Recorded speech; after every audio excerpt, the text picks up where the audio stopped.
Hello everyone, my name is Werewolf, and I'm working on a tabletop RPG project with a main focus on werewolves and their fight to protect the natural world. Today I want to talk about the main resolution mechanic that I plan to use for this project. Now, creating a resolution mechanic is not always the easiest thing, but this was the goals. Something that was easy to learn and use, ease of measuring successes, allows for dynamic difficulty, and something that is preferably usable in solo play. I've found that pretty much any system can be easy to learn when explained well. Specifically, dice pool systems are, in my opinion, one of the easier to learn because you have a physical representation of effectively your character's ability in that action. In terms of measuring success, as an example, D20 systems are purely numerical with abstract adds and subtracts generally. Because of that reason, I wanted to allow an easier method of measuring a character hitting the baseline and then overcoming that baseline, or falling behind the baseline, as an example. Dynamic difficulty, if you've played D&D 5e, your GM is already using dynamic difficulty.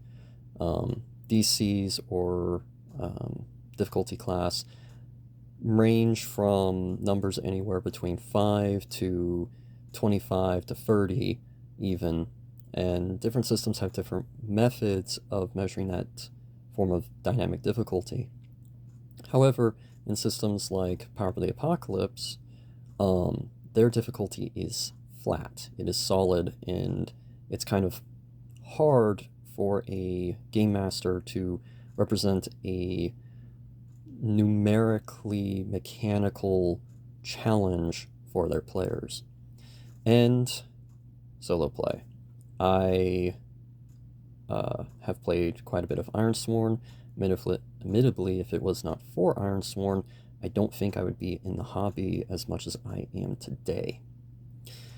So, with all of that said, this is what I came up with.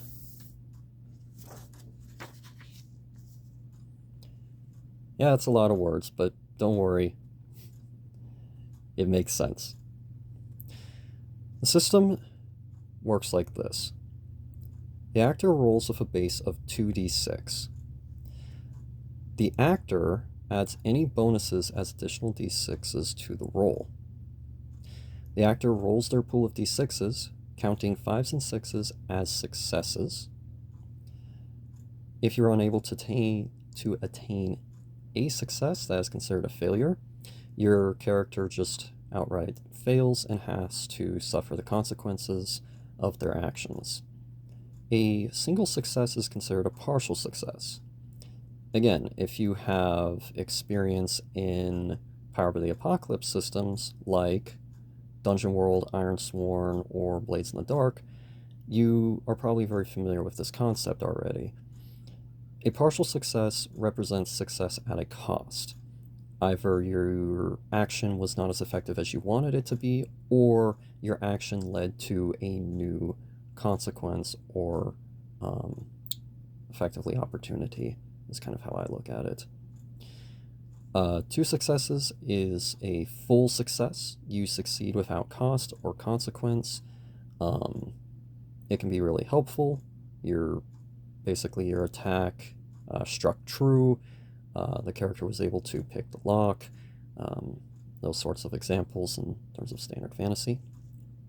3 or more successes is considered a great success. That is effectively your character succeeds and gains something extra.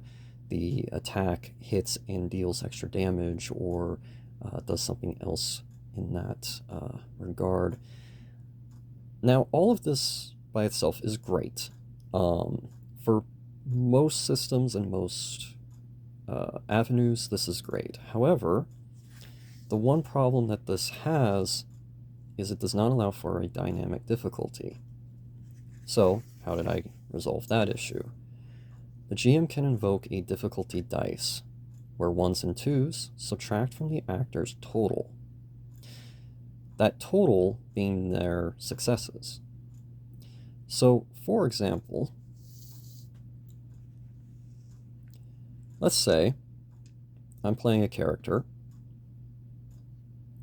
who's really good at fighting. Now, we'll just assume 4d6 for this example. 1 success. So, they succeed. However, the character that I'm fighting against is wearing armor.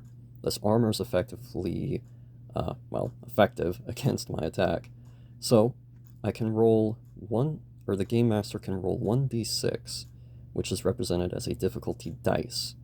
On a 1 or a 2, it can subtract a success from my total.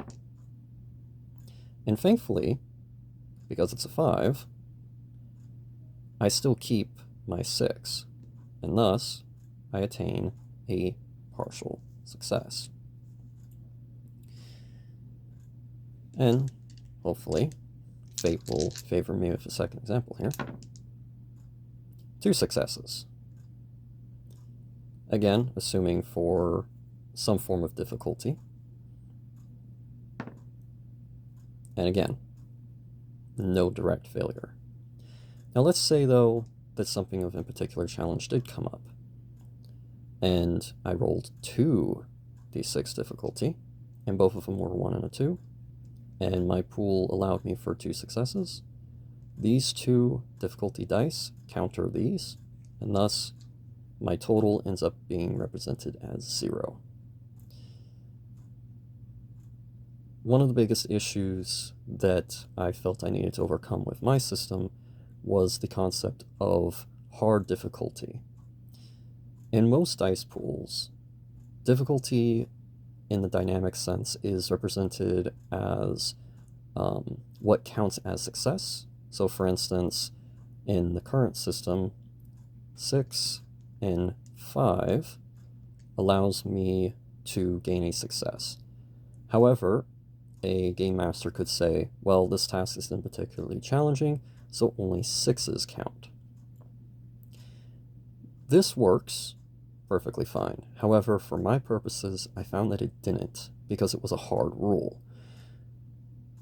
Because the base is 2d6, in adjusting what counts as success as that base 2d6 makes it tricky, to say the least. So the method of what counts as a success didn't work. Then the concept of number of successes needed to pass. That actually countered the ease of measuring success, and it turned it back into a binary check, which I wanted to avoid.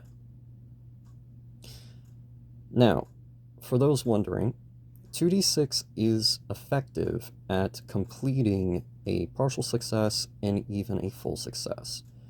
In terms of probability, which I'm not entirely, at, but you have a 55% chance of gaining a success, be it a partial success or full success. Specifically, 44.44, I believe, for a partial success, and a 11.11% chance on gaining a full success. And that's just off of 2d6. The other reason why I went with difficulty dice was it allows the opportunity for player characters who are not maybe good at something to still try it. If, for example, somebody wanted to pick a rusty lock, and that rusty lock represented as a single difficulty dice, or even 2 difficulty dice, the player still has a chance. There is no hard rule, and, admittedly,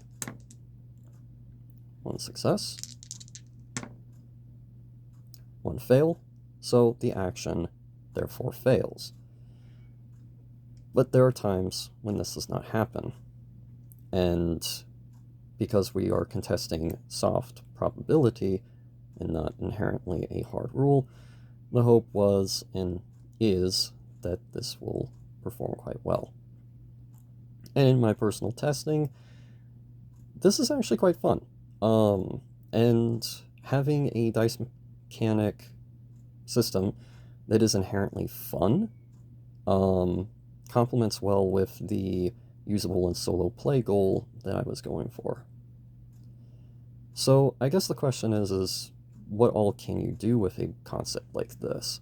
Where else can it go? Well, there is several different avenues, all of which I have not entirely figured out or planned out myself, but this as a base, I think will be what I am going for with my own system and this project, which will hopefully be continually worked on semi-passively until it is completed. To be announced, date, yeah. Anyway, I hope you all enjoyed this little tiny showcase. I do not do videos very often, so I apologize if it's a little cringe. But anyway, as I say to my friends, I hope you all have a wonderful day/evening. I hope everyone stays safe out there. Goodbye.